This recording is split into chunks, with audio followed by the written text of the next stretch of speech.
because of pregnancy. That's why we say it's not a disease. However, in our own environment, pregnancy has become a leading cause of death amongst women. In fact, if you look at the statistics, it says that we are one of the most dangerous places for a woman to be pregnant And that's and sad. have a baby because of the high rates of maternal mortality in our environment. And if you look at Nigeria as a whole, the rates differ from place to place. There are areas where you have lower maternal mortality, especially in the urban areas. When you go to the rural areas, it becomes a little bit higher. If you go further north, it becomes much worse. So many factors make it happen this way.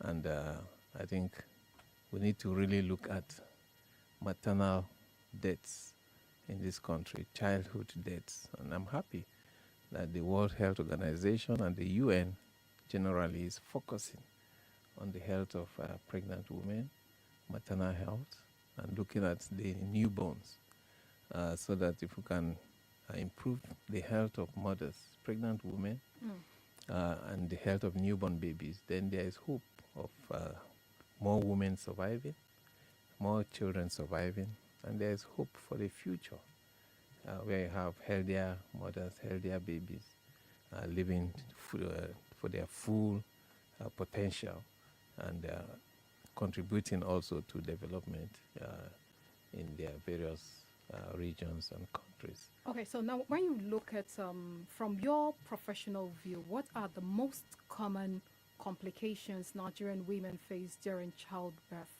and how can these be prevented? Yes, and when you look at in our own context in Nigeria, you discover that there are so many factors that contribute to maternal deaths. Uh, First of all, you want to look at where you have certain delays in the system, systemic issues that make it difficult for a pregnant woman, first of all, to even register when she's pregnant, to register with a health facility where she can be cared for. Financial issues are there, ignorance, and then our own social-cultural factors, in our own context, a woman is pregnant, she doesn't even want anybody to know. She's hiding it from the so-called witches and wizards. Nobody must know that she's pregnant until it becomes very obvious. Whereas in the medical world, we believe that the earlier a woman has contact with a health facility, with health experts, establish the normal, what is her normal state, before the changes of pregnancy come in. It makes it easier for you to manage them, and you can identify where there are complications or where there are issues. So first of all, women don't come to health facility on time until it's obvious that she's pregnant. Nobody can, I mean, even a blind man can feel it and say, yeah, It's a pregnant this is a woman. pregnant woman. Then, of course, women generally, in our own context, many women cannot take decisions on their own. They have to rely on family members or the husband. So even when the woman is feeling ill in pregnancy, she wants to wait for the husband who has traveled or has gone to work to come back Return. before she can take permission in quote. And that is already some delay because there's really some cases you really have to work very fast With time. to save the woman. Now that delay has already occurred, okay, putting her life, the life of the baby in danger. Then sometimes again the woman makes up her mind. The family says, okay, let's get to the health facility. Sometimes the facility is too far off. Sometimes the way the road the transport system is so bad, they may have issues with the road uh, service bad. We have issues with getting appropriate transport. Ambulance system is not efficient in our system, and so there's another delay in getting her to the To the hospital. hospital. Then finally, she gets to the hospital after wasting more time. She gets there. Then you are in the hospital. Another delay is where you have appropriate care not being provided for the woman on time. Okay, Today I was in one of the health facilities, and I was told the health workers were on strike. So a woman gets there, nobody to attend to her. That's another delay. Getting the drugs, getting blood. So there's so much delay in the system that at the end of the day, a woman who is pregnant needs urgent care, arrives at a health facility late. By the time you get the proper care, little can be done. So you find out maternal mortality keeps rising and rising. Okay? Now, you've raised so many challenges, and I'm just wondering how difficult life has been for pregnant women across Nigeria. And so we can't be talking maternal health care, maternal care, or mortality without the question of infrastructure. So, with everything you've said so far, what would be the the, the closest fruits, to harvest from in terms of equipment for hospitals? Which area do you think, if government focuses on at this time, would make the biggest difference for pregnant women? Yeah, we must revamp the primary healthcare system. The primary healthcare system, now look at our national health system. We have 3 tiers of healthcare: primary, secondary, and tertiary.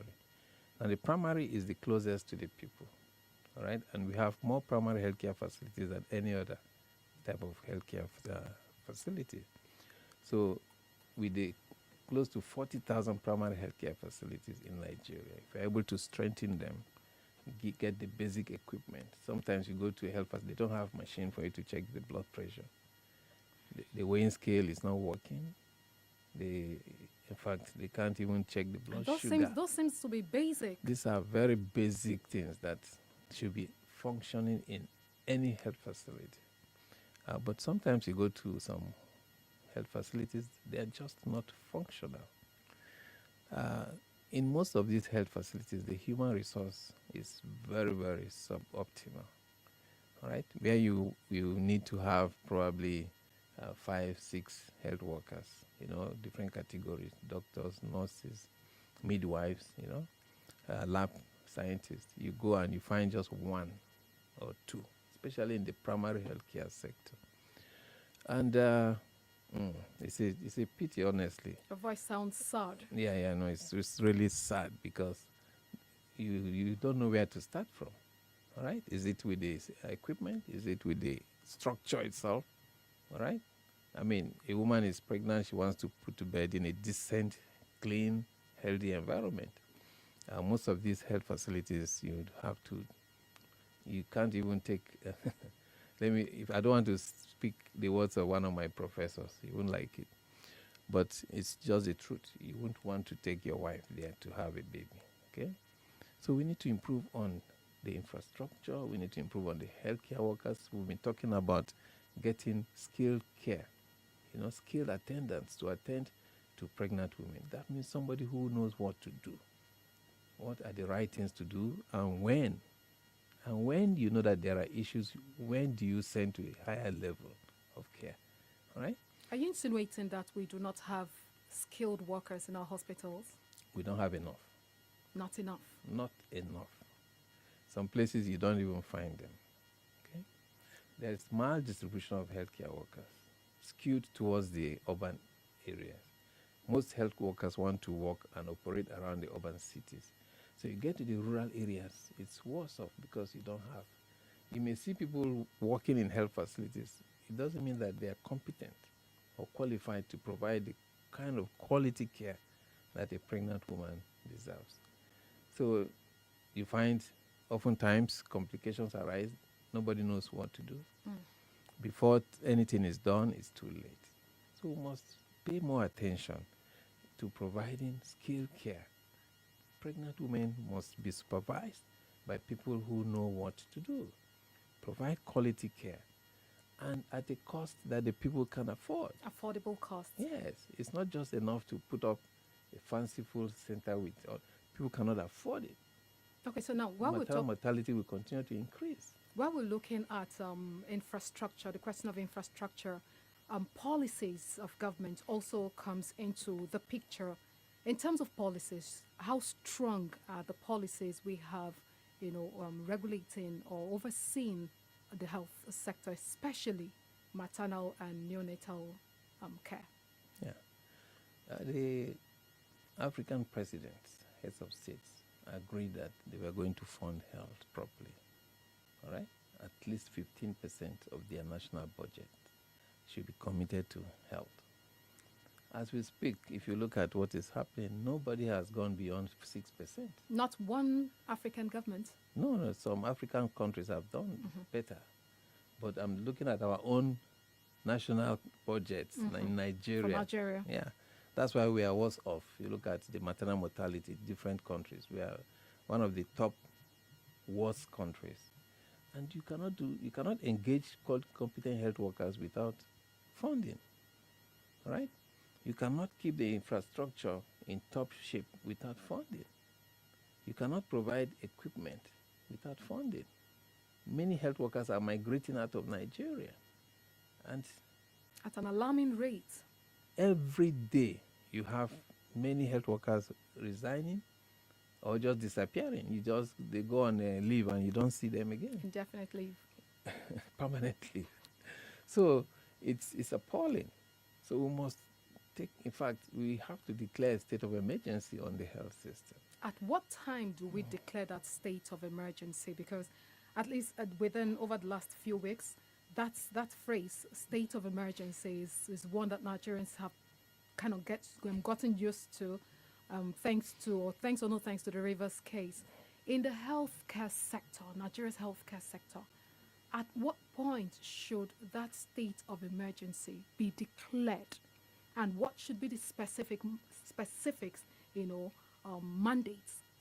mandates given to those who will be brought in, or the person who will be brought in as the sole administrator to oversee that state of emergency? Yeah, the state of emergency in health may be a little bit different from the political state of emergency. You don't need to remove anybody and bring a sole administrator. What you need is to get your priorities right, and then make sure that if you are providing funds, these funds are tailored, right, with some deliverables. You must attach your funds to deliverables. Exactly. And then pay closer attention to who is managing what, all right? So by the time you provide these funds, we have been clamoring for increased funding. Yes, when you increase those funds, you must not just drop them and deliver. And Nigerians can do a lot of things with funds. So you must make sure that these funds are tailored, tied to certain things. Are you trying to provide health, human resource, or you want to improve the infrastructure? How many infrastructure are you going to improve or provide new ones? Are you going to get more hands, skilled health workers, provide them with the right atmosphere to work? And you must tie these funds to some deliverables and monitor and also evaluate what you have achieved over time. So it sounds simple, but it's very difficult. So when you declare a state of emergency, you come out clearly. This is what we want to do. This is what was the timeline. Who is responsible? If it fails, who is going to be held accountable? So that's the kind of situation we want to see. And then whoever is the boss, all right, must be holding people responsible and getting feedback on a daily basis, all right? So if that is done, I'm sure in a very short time we'll have all these indices improving. Our indices are very poor around everywhere. Maternal health is poor, child health is poor, even the elderly, health for the elderly, senior citizens is poor, health insurance is at the lowest ebb. So you see that we have a big problem. So if your insurance is not working, how can people afford health care? You mentioned the case of the 5,000. It's a shame that in a country somebody cannot pay 5,000 to get his wife treated.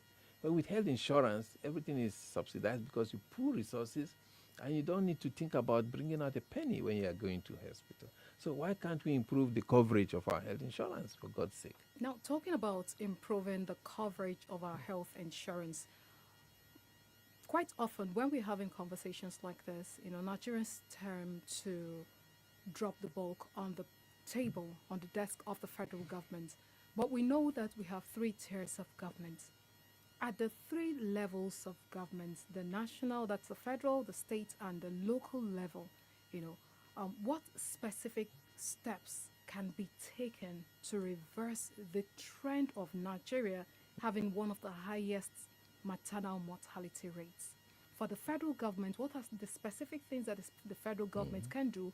The states, what are the specific things that the states can do? And for the local government, who has fought for autonomy and now have it, what can be done to Okay. strengthen, to reverse the trend of high mortality rates? Yes.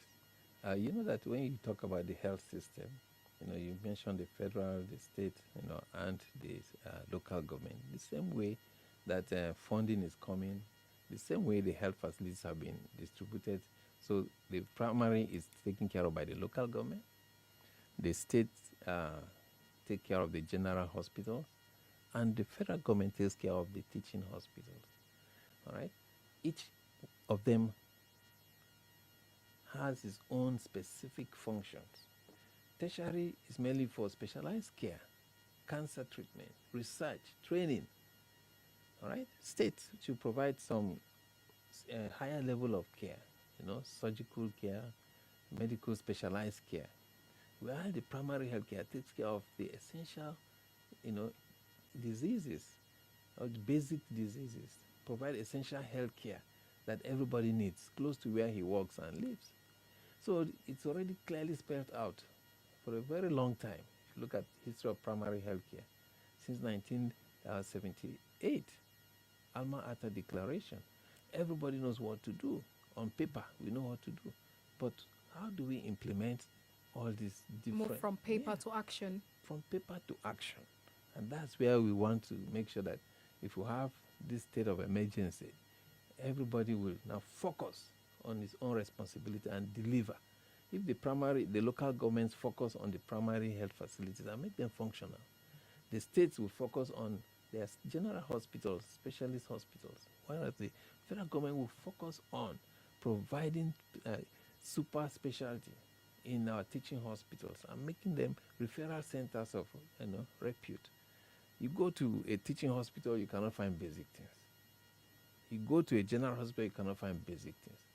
And yet they're establishing universities, establishing teaching hospitals, moving from what you're supposed to do as a state to what the federal government should be doing. So we must clearly define whose responsibility, whose role it is, and remain there, make it functional before you start looking at another person's area of focus.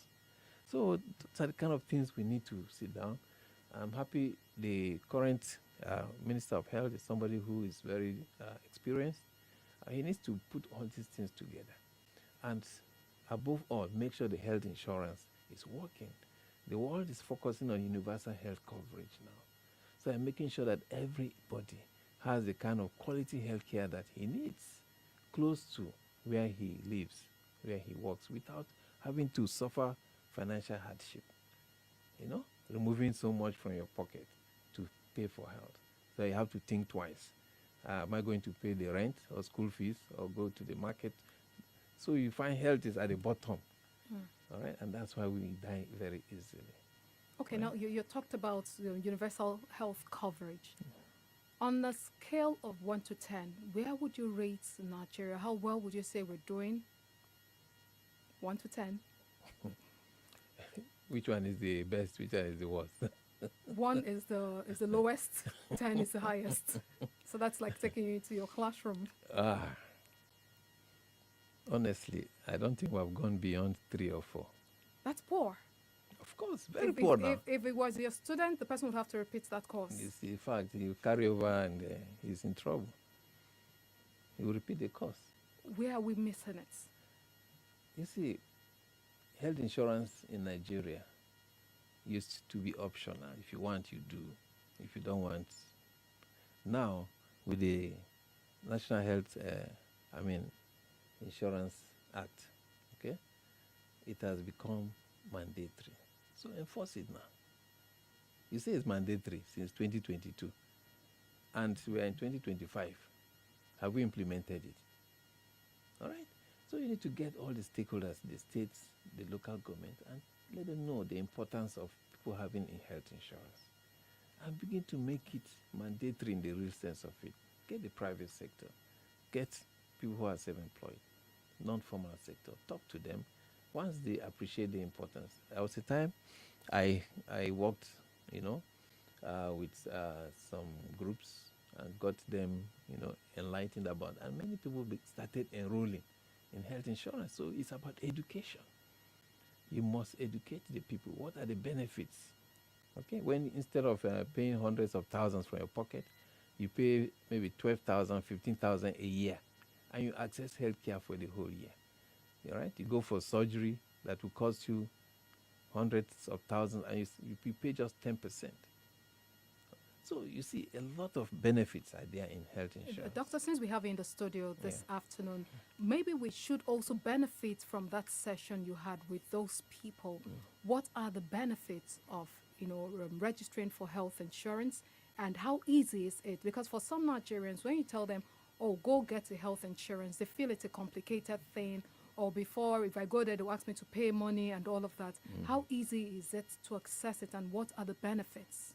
Yes, you see, apart from the National Health Insurance Authority, the states are establishing their own health insurance schemes.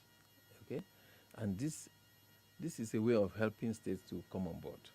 So by the time the state has its own agency overseeing its insurance, it gets people who are in the state to enroll.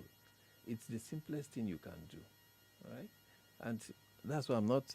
I feel there's a very poor publicity because the phone numbers of these agencies should be everywhere. There should be billboards. There should be, adverts educating people. You should talk more about Talk it. more. If you want insurance, call this number. I've spoken to a lot of people, and many have done that on my own. And I feel there are people responsible for these organizations. They should sit up. They should sit up. You switch out your, there used to be billboards if you are driving along. All these are old and you can't see anything again. So they must, come up with innovative ways of getting people informed. And I tell you, once people get to hear that, look, you pay a little bit, all of us here contribute a little bit. If one of us is ill, that fund is used to treat that person properly without you having to look for extra money. That is insurance. And people are ready. I know people are willing and ready. If Just they understand the benefit, they're ready to go through. the benefits, get our acts together. Now, what changes would you like to see in how the government and the private sector collaborate on maternal and newborn care? Because we can't ignore the fact that government alone cannot bear this burden. Yeah, let me tell you one thing. If you put all the health facilities together, all right, let's just look at Abuja. The private sector will constitute more than 70%. And the public health facilities will just be about 30%. The private sectors, they don't go on strike. I told you I went to a facility today and they were on strike. Government facility? Yes, of course. They were on strike. So there's so much to benefit from partnering with the private sector. Okay? Look at immunization. Immunization is free. But if you cannot get the 70% private sector to partner with you in providing vaccines and vaccinate children, you will never get the coverage you want. Okay? So we must work together. Health doesn't know whether it is private or public. Maternal mortality doesn't know whether it is private or public, urban or rural. A maternal death is a maternal death. So we must address it from that perspective and get all the stakeholders working together for a common purpose, subsidizing the private sector to provide health care for the people. All right, give them access to funds cheap funds to develop the private health sector so that public and private working together for the common good. Look at the faith-based institutions. In some countries, the government pays salaries of health workers in faith-based health institutions just to encourage them, and some states actually did that. All right? That's to support the system. To support the system, realizing the fact that these private faith-based institutions are contributing to the health of the people. They are all citizens of Nigeria, whether they go to private or they go to faith-based or they go to public. So if you have their interest in heart, you work together See how you can support these people to provide the healthcare that your people need. Now, Doctor, before I allow you to leave the studio this evening, if you had a magic wand, what would be the one thing you would love to change to improve maternal health care in Nigeria? If it was just one. Primary healthcare. That's the way to go. Strengthen primary healthcare, fix primary healthcare. You see, one thing, if you look at of all the levels of healthcare, primary care is the worst. And that's where the ordinary people go to. Go to. So if you fix primary healthcare, you fix more than 70% of the health problems in Nigeria. That's where they go. 60% of those who walk into the hospital go with malaria. Why should you go to general hospital to treat malaria? Why should you go to national hospital with malaria? Why?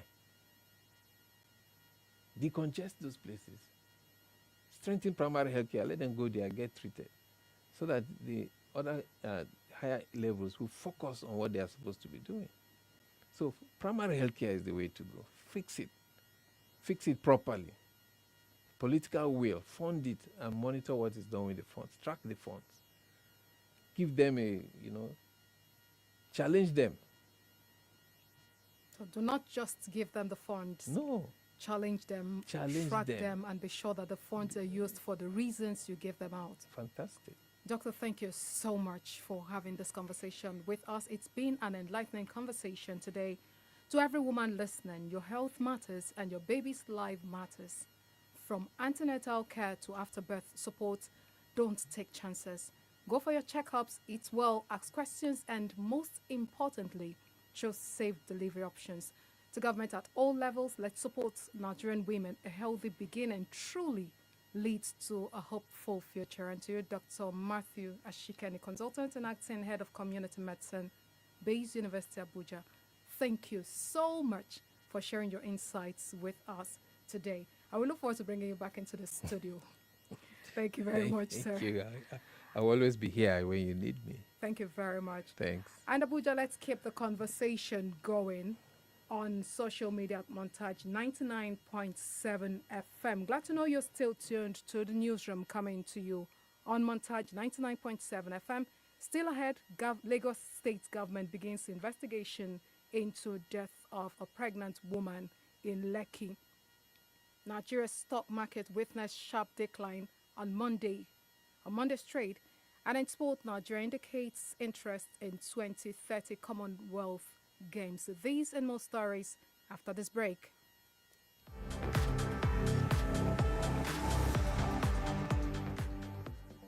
You're listening to Montage 99.7 FM. Your voice, your station.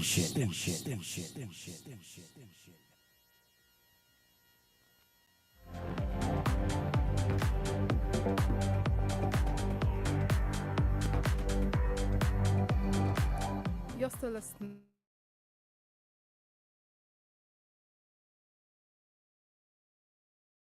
Have been killed and at least 45 other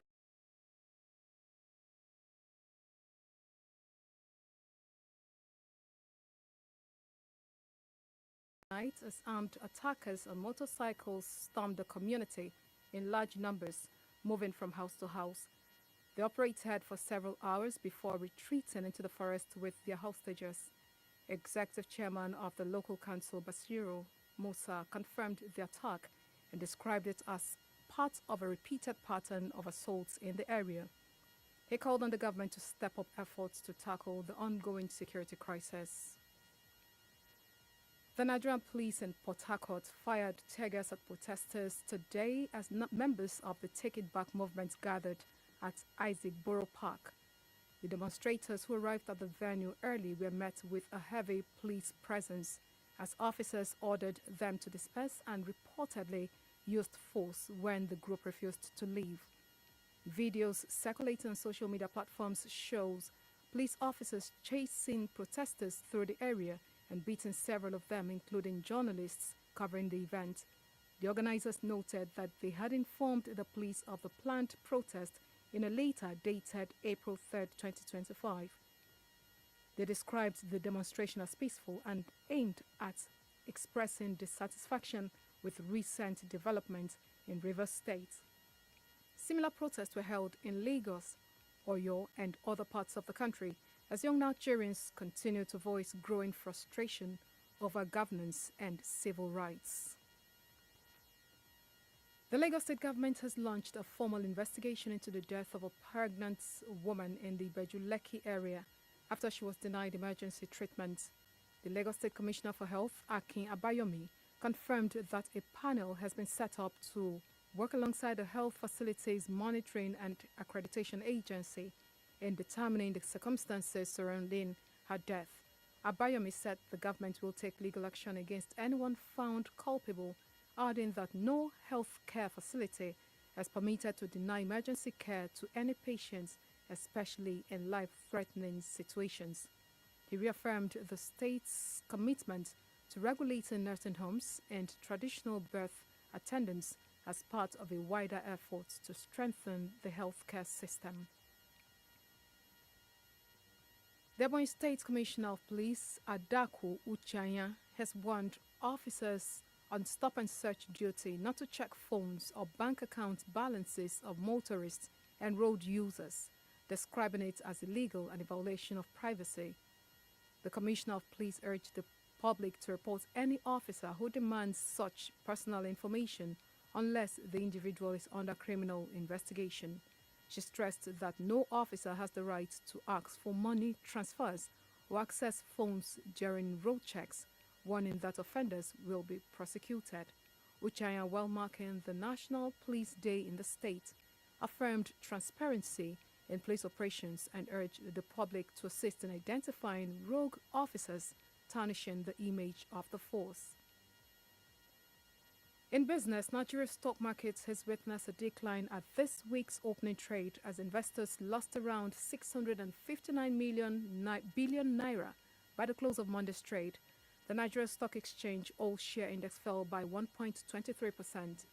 The S&P 500 lost 2.3%, pushing its close to bear market territory with a nearly 20% drop from its February high.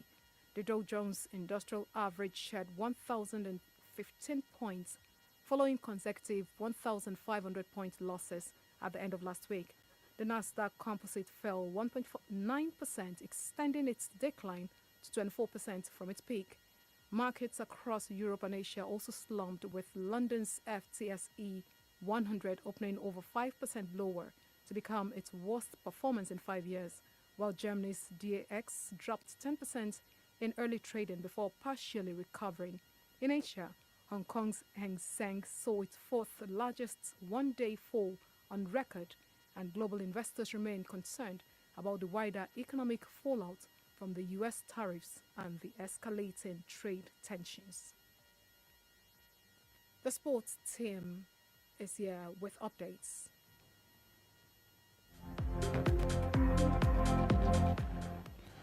And now to sports. Nigeria has officially expressed interest in hosting the 2030 Commonwealth Games in Abuja, meeting the March 28, 2025 deadline for submissions.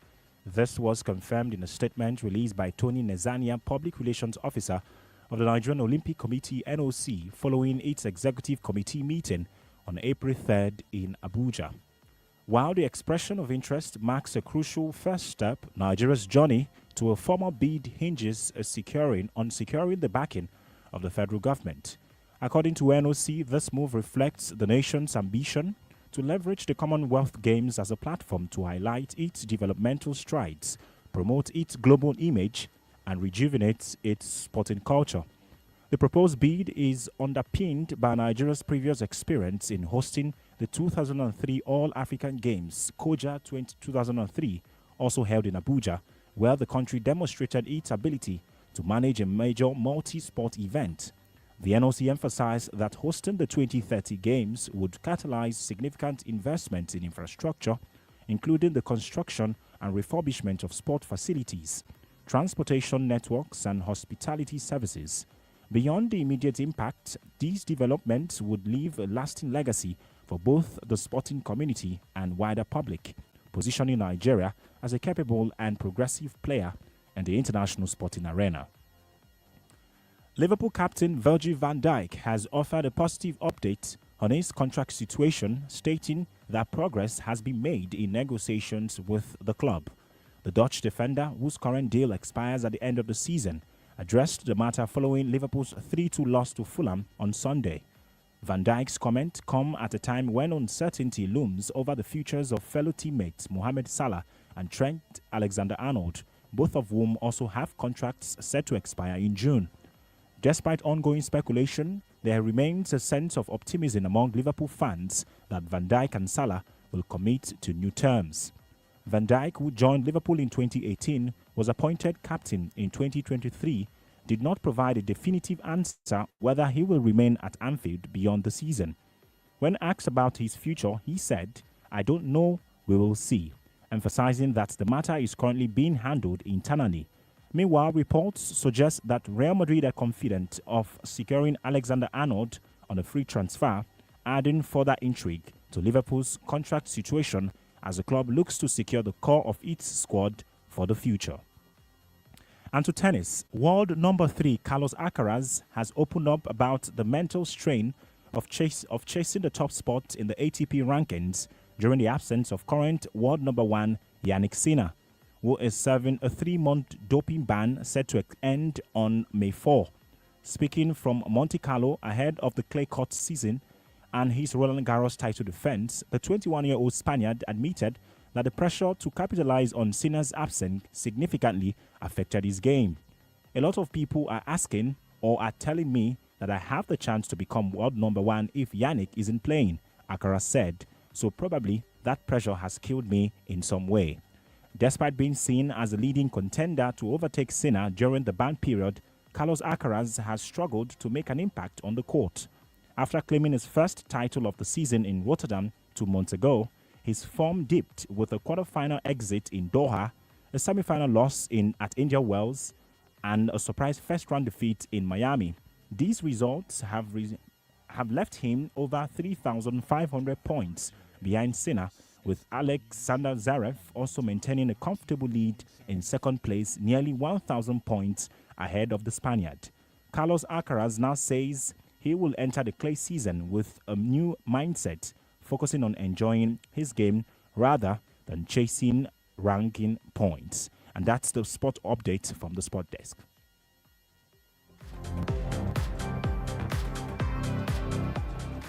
And with that, we come to the end of the newsroom on Montage 99.7 FM Abuja. But before we go, let's have a quick recap of our stories. The federal government will officially commence construction on the southeast and south-south sections of the Lagos-Calabar Coastal Highway next week. Nigerians and citizens of 14 other countries have been hit as Saudi Arabia temporarily suspends issuance of new short-term visas.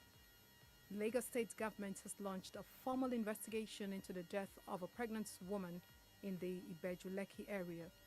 In business, you heard that Nigeria's stock markets witnessed a decline at this week's opening trade as investors lost around 659 billion naira by the close of Monday's trade. In sports, you heard that the Nigeria Olympics Committee has expressed interest to bid for the Commonwealth Games in 2030 in Abuja. On behalf of the production team led by Nisoluwa Adenira, I am Arit Efanga. Thank you for listening and good evening.